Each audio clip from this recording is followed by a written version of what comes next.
বাংলা সমাজে, বাংলা সাহিত্যে, বাংলা সংস্কৃতিতে রবীন্দ্রনাথের প্রভাব নিশ্চয়ই অপরিসীম। কিন্তু আম, বিশেষ করে বিদেশে থেকে অনেক সময় মনে হয় যে আম,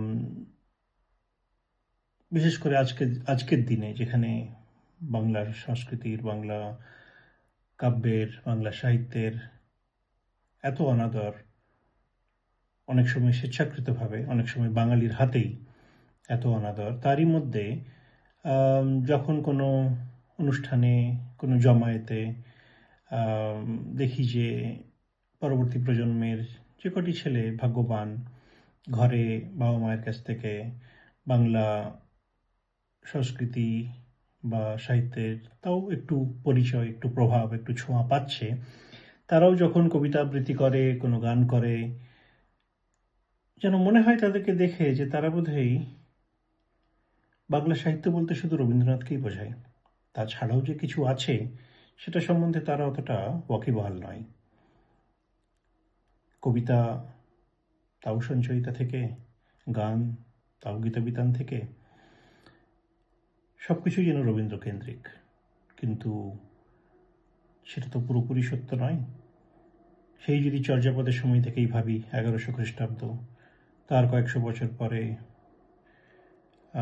মঙ্গল কাব্যের যুগ, তারপর ভারতচন্দ্র রায়, মাইকেল মধুসূদন দত্ত, তারপরে রবীন্দ্রনাথ এবং সমকালীন যারা কবি সাহিত্যিক। কিন্তু তারপরে রবীন্দ্রোত্তর যুগেও বড় বড় কবি সাহিত্যিকের অবদান বাংলা সাহিত্যে রয়েছে। মহিতলাল মজুমদার, কালিদাস রায়, জীবনানন্দ দাশ, নীরেন্দ্রনাথ চক্রবর্তী, জয় গোস্বামী এবং অনেকেই লিখেছেন, লিখে চলেছেন, লিখবেনও পরে। এবং তাদের অবদানটাকেও এবং তাদের লেখাকেও সম্মান দেওয়া উচিত, এবং সেটা সম্বন্ধে আমাদের একটা আগ্রহ থাকা, ওয়াকিবহাল থাকাটা খুব দরকার। তো সেই কথা মনে করেই রবীন্দ্রোত্তর যুগের একজন কবি মহিতলাল মজুমদার, ওনার একটা কবিতা পড়তে পড়তে বেশ মনে লাগলো, কালবৈশাখী।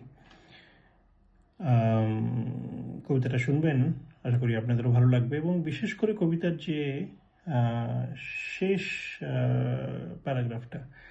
প্যারাগ্রাফ কথাটা ব্যবহার করব না ভেবেও করতে হলো, কেননা আমার মনে হয় যে প্যারাগ্রাফ কথার কোনো সমশব্দ বাংলায় নেই।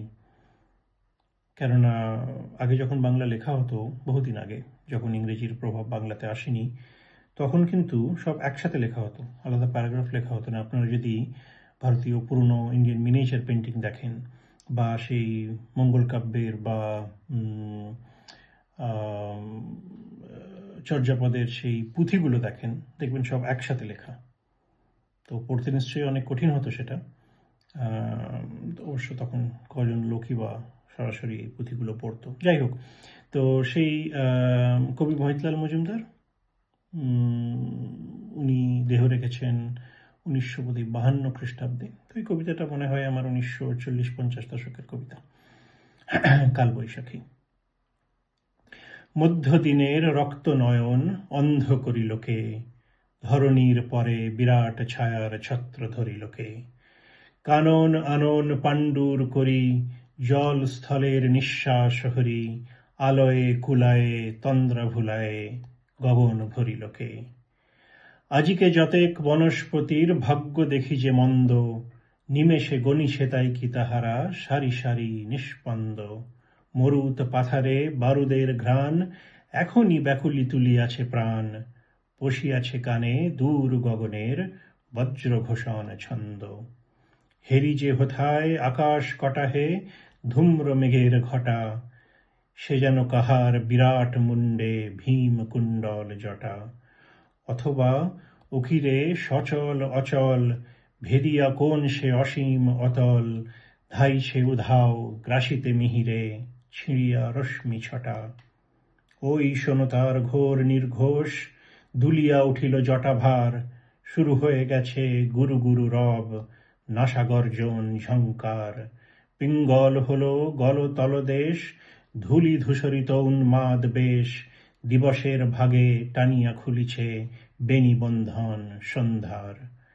অঙ্কুশকার ঝলসিয়া ওঠে দিক হতে দিগন্তে, দিগবারণেরা বেদনা অধীর বিদারিছে নভদন্তে। বাজে ঘন ঘন রণদুন্দুভি, ঝড়ে সে আওয়াজ কবুঝায় ডুবি, যুঝিতেছে দুই কোন মহাবল দুলকের দূর পন্থে। বঙ্কিম নীল অসির ফলকে দেহ হল কার ভিন্ন, অনাবৃষ্টির অসুরের বাধা কে করিল নিশ্চিহ্ন। নেমে আসে যেন বাঁধ ভাঙা জল, ম্লান হয়ে আসে মেঘ কজ্জল, আলোকের বুকে কালো যবনিকা এতক্ষণে হলো ছিন্ন।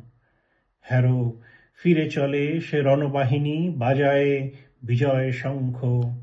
আকাশের নীল নির্মল হলো ধৌত ধরার পঙ্ক। বায়ু বহে পুন মৃদু উচ্ছ্বাসে, নদী উথলিছে কুলুকুলু ভাসে। আলো ঝলমল বিটপীর দল নিঃশ্বাসে নিঃশঙ্ক।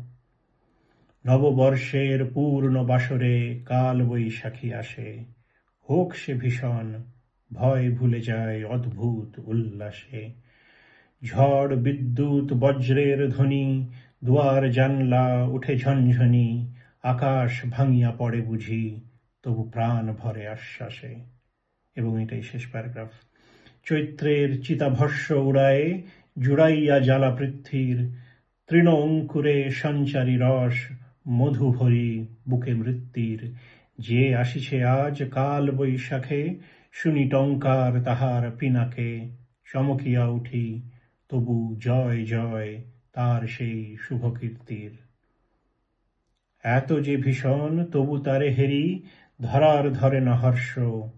ওরই মাঝে আছে কাল পুরুষের সুগভীর পরামর্শ। আবার পড়ছি। এত যে ভীষণ তবু তারে হেরি, ধরার ধরে না হর্ষ। ওরই মাঝে আছে কাল পুরুষের সুগভীর পরামর্শ। নীল অঞ্জন গিরিনিভ কায়া, নিশীথ নীরব ঘন ঘোর ছায়া। ওরই মাঝে আছে নববিধানের আশ্বাস দুর্ধর্ষ। নমস্কার।